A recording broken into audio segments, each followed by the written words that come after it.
أعوذ بالله من الشيطان الرجيم بسم الله الرحمن الرحيم الحمد لله رب العالمين والصلاة والسلام على رسولنا محمد وعلى آله وصحبه أجمعين. Me të vërtet, të gjitha falënderimet, lavdrimet, adhurimet i takojnë vetëm Allahu Gjelle Shanuhu e Gjelle Gjelaluhu. Ate falenderojmë dhe prej tij ndihmë dhe shpëtim kërkojmë. Kërkojmë për Allahu Gjelle Shanuhu që ta mbrojë nga mëkatet dhe të na bëjë prej banorëve të xhenetit. Paqja, shpëtimi qoftë mbi më të dërguarin tonë të fundit, mbi mësuesin e të mbar njerëzimit, mbi Muhammedin sallallahu alaihi wasallam, mbi familjen e tij, shokët e tij dhe të gjithë ata që pasojnë rrugën e tij deri në ditën e gjykimit. Të nderuar dhe të dashur vëllezër dhe motra besimtar, ju përshëndes me përshëndetjen islame, me përshëndetjen e banorëve të xhenetit. Assalamu alaikum wa rahmetullahi wa barakatuhu. Dhe njëherit ju dëshiroj agjerim të lehtë dhe të pranuar tek Allahu i Madhërisëm. E falenderojmë Allahun e Gjithfuqishëm i cili na mundsoi që ta arrijmë këtë muajin e shenjtë, muajin e Ramazanit, dhe të i fitojmë dobit e këtij muaji. Përpos dobive të shumta që ka ky muaj, duhet të llogaritur edhe bëjmë llogari se si pe e shfrytëzojmë këtë muaj. Sa po shfrytëzojmë kohën gjatë këtij muaji. Andaj edhe unë kam zgjedhur një temë për kohën dhe vlerën e saj në jetën tonë, e sidomos shfrytëzimin e saj gjatë muajit të Ramazanit. Do t'i përmendi 3 mesazhe. Kemi shumë mesazhe, por 3 do t'i theksojmë me radhë për agjerimin. Pra, çka do të thot agjerim?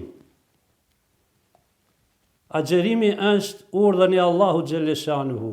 Pse agjerojmë? Agjerojmë sepse ka urdhruar Allahu i Madhërisëm. Këtu ka edhe shumë të mira. Përpos agjerimit ka mbretësinë e tyre edhe mirësi dhe urtësi të mëdha, sepse çdo urdhëresë e Allahut ajo ka mirësi, po dhe çdo ndalesë në vete ka mirësi të mëdha.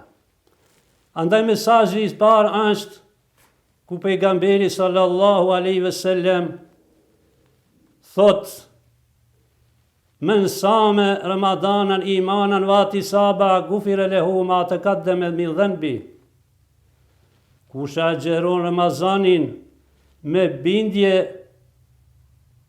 të Allahu dhe me llogari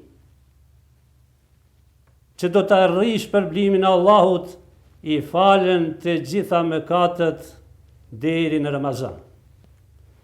Ky ishte mesazhi i parë. Kurse mesazhi i dytë, thot pejgamberi alayhis salam, në këtë rast shfrytëzon pra kohën, thot men kame Ramadanan imanan wa ihtisaba ghufira lahu ma taqaddama min dhanbi. Kush ngritet në Ramazan, është fjala për kush falet, kush i falen 2 recat apo më shumë namaz të natës, ati do t'i falen mëkatet. Apo kush e falen edhe namazin e taravis, sepse edhe namazin e taravis hyn në namazin e natës. Dhe mesazhi i tretë, thot pejgamberi alayhis salam, men kame lejletul kadri imanan wa ihtisaban ghufira lahu ma taqaddama min dhanbi. Dhe kush ngritet me u fal natën e Lejletul Kadrit, edhe atyre do t'u falen mëkatet, do t'u falen gjunat. Këto ishin 3 mesazhat e arta të pejgamberit sallallahu alaihi wasallam, të cilat duhet ne që t'i zbatojmë në praktik, e sidomos t'i kryjmë gjatë këtij muaji, muajit të faljes të rahmetit dhe muajit të mëshirës. Andaj mos ta anashkalojmë shfrytëzimin e kësaj kohe. Ne e dim se sot ekzistojnë njerëz të cilët besojnë, por ekzistojnë njerëz edhe të cilët nuk besojnë. Ekzistojnë njerëz të cilët bëjnë punë të mira, po edhe ka prej aty të cilët janë arrogant dhe bëjnë punë të liga. Andaj Allahu i Madhërisëm për të dy palët ka caktuar vendqëndrimin e tyre. Pra vendqëndrimi për besimtarët do të jetë xheneti, kurse për jo besimtarët xhehenemi. Këtë na bën të qartë edhe kaptina e Kur'anit ku Allahu i Madhërisëm në suratul Asr thot: A'udhu billahi minash shaitanir rajim, bismillahirrahmanirrahim, vel asr innal insana lafi husr, illa alladhina amanu wa amilus salihat wa tawasaw bil haqqi wa tawasaw bis sabr. Me të vërtet njeriu është në humbje të madhe. Vallë, a thot gjithë? Jo, përveç atyre që besojnë dhe atyre që bëjnë vepra punë të mira, dhe atyre që ndihmojnë njëri tjetrin në drejtësi, dhe atyre që këshillojnë njëri tjetrit në durim dhe në sabër. Pra çështjet shpëtuese në numër janë 4. Në një besimi, veprat, punët e mira, udhëzimi në të drejtë dhe në durim. Muslimani duhet me qenë i devotshëm në çdo pikpamje. Këtë duhet të deklaroj edhe me gjuhë. Përpos deklarimit me gjuhë duhet ta deklaroj edhe me zemër, sepse muslimani thot atij i cili beson në Allahun, në melaqet, në kitabet, në pejgamberët, në kadarën dhe kaderin, dhe beson në ringjalljen, ku të gjithë kemi me dalë para Allahu xhalleshanuhu dhe kemi me dhanë llogari. Muslimani dhe muslimania për 6 gjëra do ta fitojnë kënaqësinë e Allahu xhalleshanuhu. Allahu do të jetë shumë i kënaqur me këta persona të cilët i veprojnë këto 6 gjëra. E para është ata të cilët e njësojnë Allahun të vetëm dhe të pashoq. Ata të cilët dëshmojnë shahadetin. Ata të cilët e madhrojnë Allahun me fjalën Subhanallah. Ata të cilët e falenderojnë Allahun me fjalën Elhamdulillah. Dhe ata të cilët e madhrojnë Allahun me fjalën Allahu Ekber. Dhe ata të cilët janë të durueshëm dhe bëjnë sabër. Pejgamberi sallallahu alaihi wasallam ka thënë: shfrytëzoni 5 gjëra para se m'ju ardh 5 tjerat. E njëra prej tyre është, thot i dërguari i Allahut, shfrytëzoni kohën para se të jesh i nxanur me ndonjë punë. Sepse koha është shumë e shkurt. Disa thojnë se koha është e vlefshme se ari. Jo, koha është më e vlefshme se ari, më e vlefshme se diamanti dhe më e vlefshme se çdo xhevahir i çmuar. Sepse koha është vetë jeta. Ne teprojmë me kapitalin tonë. Kalojnë ditët kalojnë javët, kalojnë muajt, pra kalon dhe jeta jote. Kalon dhe koha jote. Andaj shfrytëzo kohën prej djepi deri në varr, prej lindjes deri në vdekje. Sepse koha është vetë jeta. Një dietar Hasan el Basriu thot: o biri Ademit, ti nuk je asgjë tjetër, vetëm je një grumbull ditës, dhe sa ditë që kalojnë, kalon dhe koha jote, kalon dhe jeta jote. Andaj shfrytëzo kohën në punë të mira dhe në punë të bereqetshme, e sidomos në këto ditët e fundit, këto ditët të cilat po hym 10 ditët e fundit të muajit të madhrueshëm, të muajit Ramazanit, ku e kemi edhe një natë shumë të vlefshme. Nuk matet me kohë ta shfrytëzojmë këtë natë, sepse është e vlefshme sa 1000 muaj. Andaj, të gutëna, mos na ike koha, po ta zemë ne atë. Do ta citoj edhe një ajet kuranor,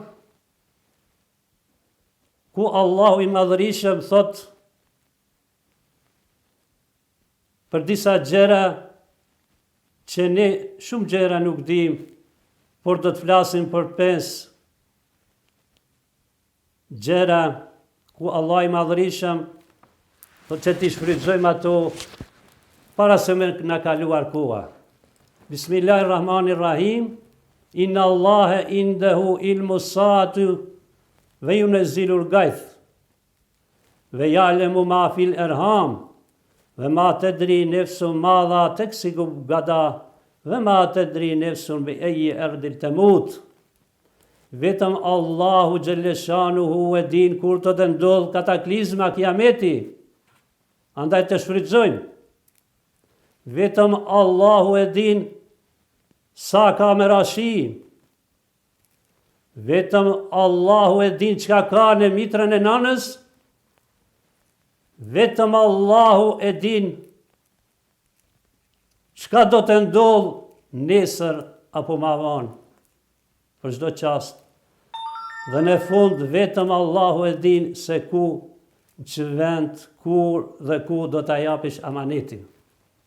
Andaj para se me dhonë amanetin, ta shfrytëzojmë këto gjëra para se me na kaluar koha.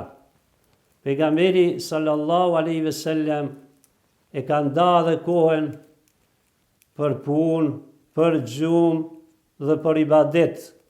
Andaj t'i kushtojmë sa ma shumë ibadet të bëjmë, që mos na vrete neve koha, si kurse që thojnë disa, e vrava e humba kohën. Koha nuk humbet kot, por koha humbet duke lexuar, duke studuar. Men amile salihan feli nefsi, dhe men esafe alejha, thumma ila rabbikum turjaun. Kush bën punë të mira, a i bën për veti, po dhe të jo të mira, ato i ka për veti, dhe se cili do të kthehen ata Allahu i Madhërisëm me ato punë të cilat i keni bërë. Besimin në një Zot dhe pavdekshmërinë e shpirtit dhe shfrytëzimin e kohës si duhet, njeriu e bën shumë të madh dhe nuk e lën që të largohet nga rruga e Allahu Gjelleshanuhu, sepse 3 rrugë janë të cilat të udhëzojnë në rrugën e Allahut. Është friga ndaj Allahut, frigohesh ndaj Allahut, friga ndaj Allahut është ajo e cila muslimanin e ndalon nga punët e këqija, ku Allah i Madhërisëm thot, Bismillahirrahmanirrahim, Ja ejuhalladhina amanu taqullaha hatta tuqatihi ve la tamutunna illa wa antum muslimun. O ju të cilët keni besuar Allahun, frigohuni atij me një frikë të madhe dhe mos zëvdisni ndryshe përveç si musliman. Dhe Allahu na mundsoft që frymën e mram, kur të dalim prej kësaj bote, të dalim me fjalën e lartë të shahadetit.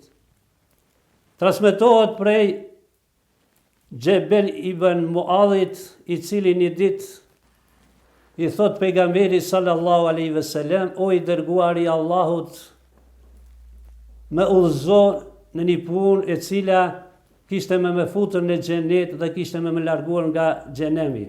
Pejgamberi sallallahu alaihi wasallam i thot: ke pyet për një punë e cila bëhet lehtë nëse ja lehtëson Allahu xhaleshanuhu. E para të besosh Allahun, të falësh namazin, të japësh zakatin, të agjerosh Ramazanin dhe të kryesh haxhin. I thot i dërguari i Allahut: a të drejtoj ty në çështjet e mirësisë? Thot po, o i dërguari i Allahut. Thot agjerimi është mbrojtje, kurse sadakaja të ruan nga punët e liga. Pastaj pejgamberi sallallahu alaihi wasallam i drejtohet dhe i thot: të udhëzoj ty në kryet e punës, kulmin e saj dhe shtyllën e saj.